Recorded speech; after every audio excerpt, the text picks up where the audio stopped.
Great mentors have things in common.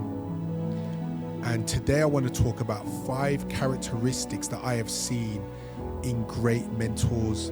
Over years, many people have come and talked to me and they say, like, what makes a mentor? You know, there's different people that are trying to become mentors, and they may think it's one thing that makes them become a great mentor. But when I share some of the different tips, some of the different observations that I've had, they're quite surprised. And when I share these today, some of them, I believe that you may be surprised. And there's one that I feel that everyone has experienced in some shape or form. And I want you to understand that there is a mentor within you, and you might have some of these qualities in mentoring. You may not be a mentor. You may be considering a career in mentoring. You may be considering that you would like to become a mentor, that you would want a mentor. But I want to share these qualities with you that you can see, is there a mentor lurking within you?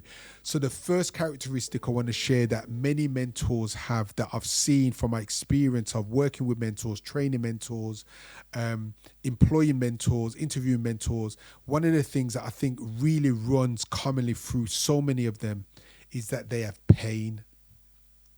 Many mentors, they have a story, and they have gained lessons in life through struggle and adversity.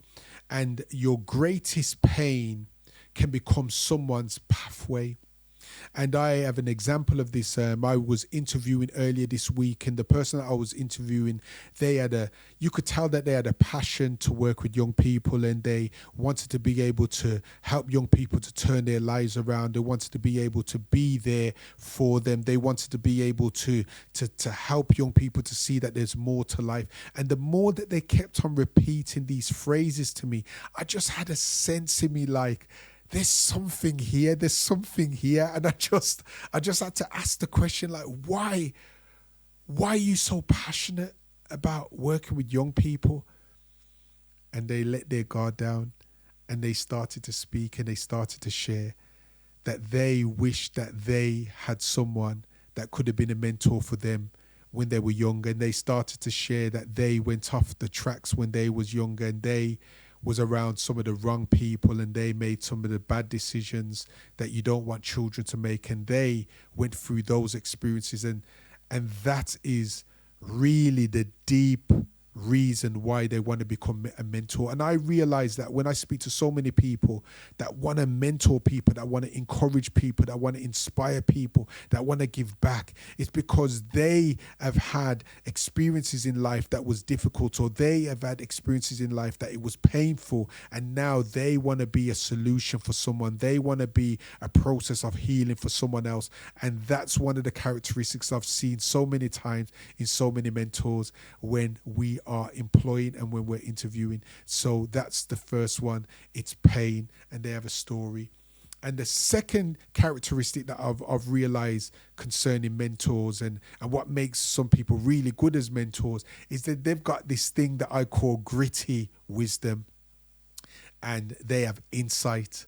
So when I say gritty wisdom, it's that they have gained practical wisdom through real life experience. You know, there's some people that have grown up in a certain circumstance, whether they grew up in a home that was challenging, you know, they could have grown up in a home and they experienced domestic violence, or, you know, someone was drinking in the house all the time, or something was always happening that was kind of, it could be classified as dangerous or unhealthy or toxic or so forth. And as a young person, they learned how to navigate that world. They learned how to navigate that experience and that environment.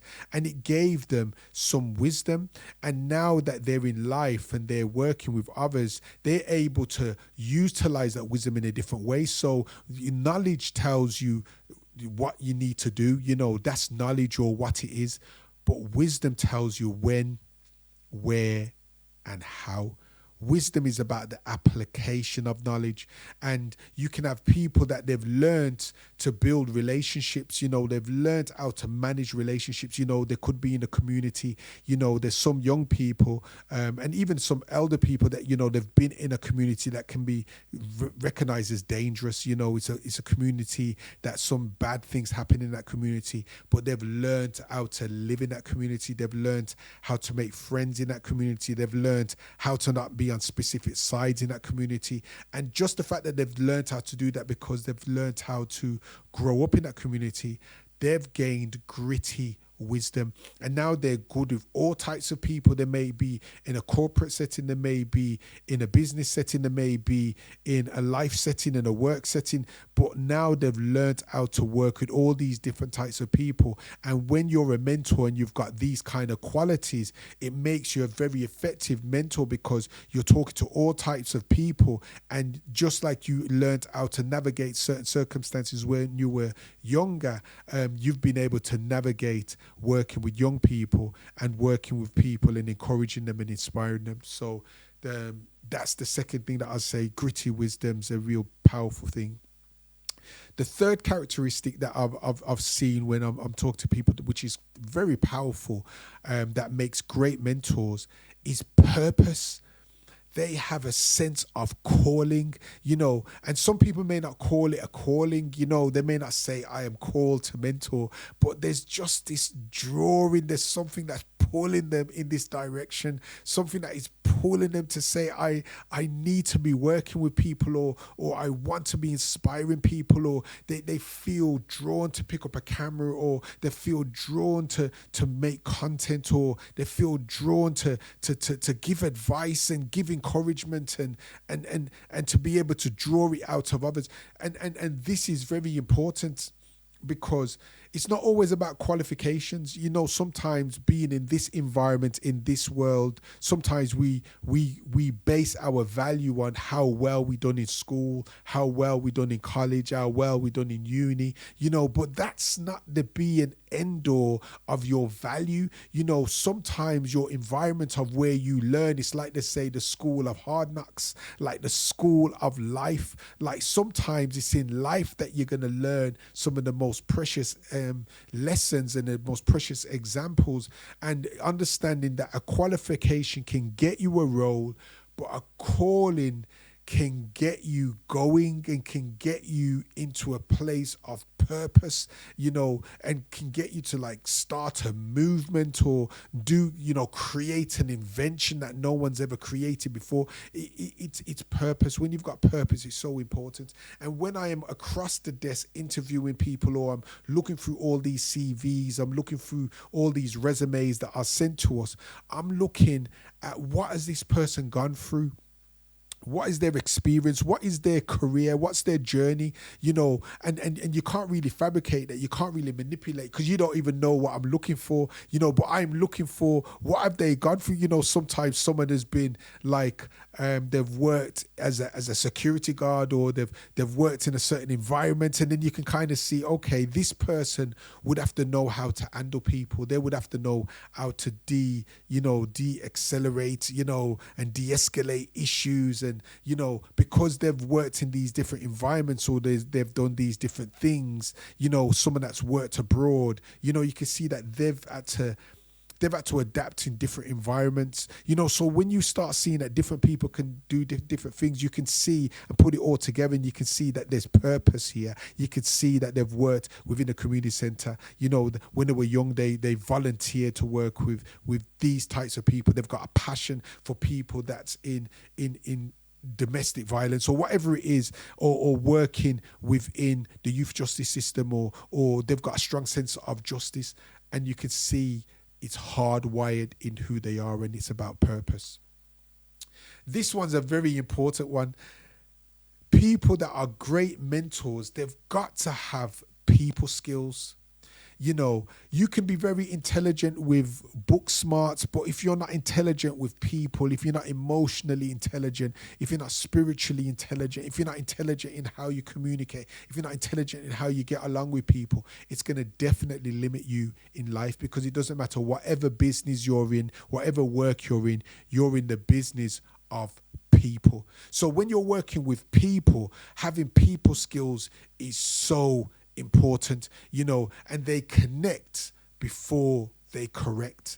The reality of it is it's about building trust. It's about being able to listen to people. It's about having empathy, about communication, and being able to have those skills. Whatever work life or environment you're in, you're going to thrive, because people that have got people skills, people skills lead to leadership skills, because it's people that have people skills that they are then given the responsibilities to work with people, because people are the most complex aspect of any kind of business or organization or school or community. People are complicated because people are different. People have got different, they've got different backstories, they've got different experiences, they've got different proclivities, they've got different moods and different ways that they respond to things. You know what I mean? So when you have to learn to deal with all these different types of people, it's something that really is important, and it really helps you to become a very powerful mentor.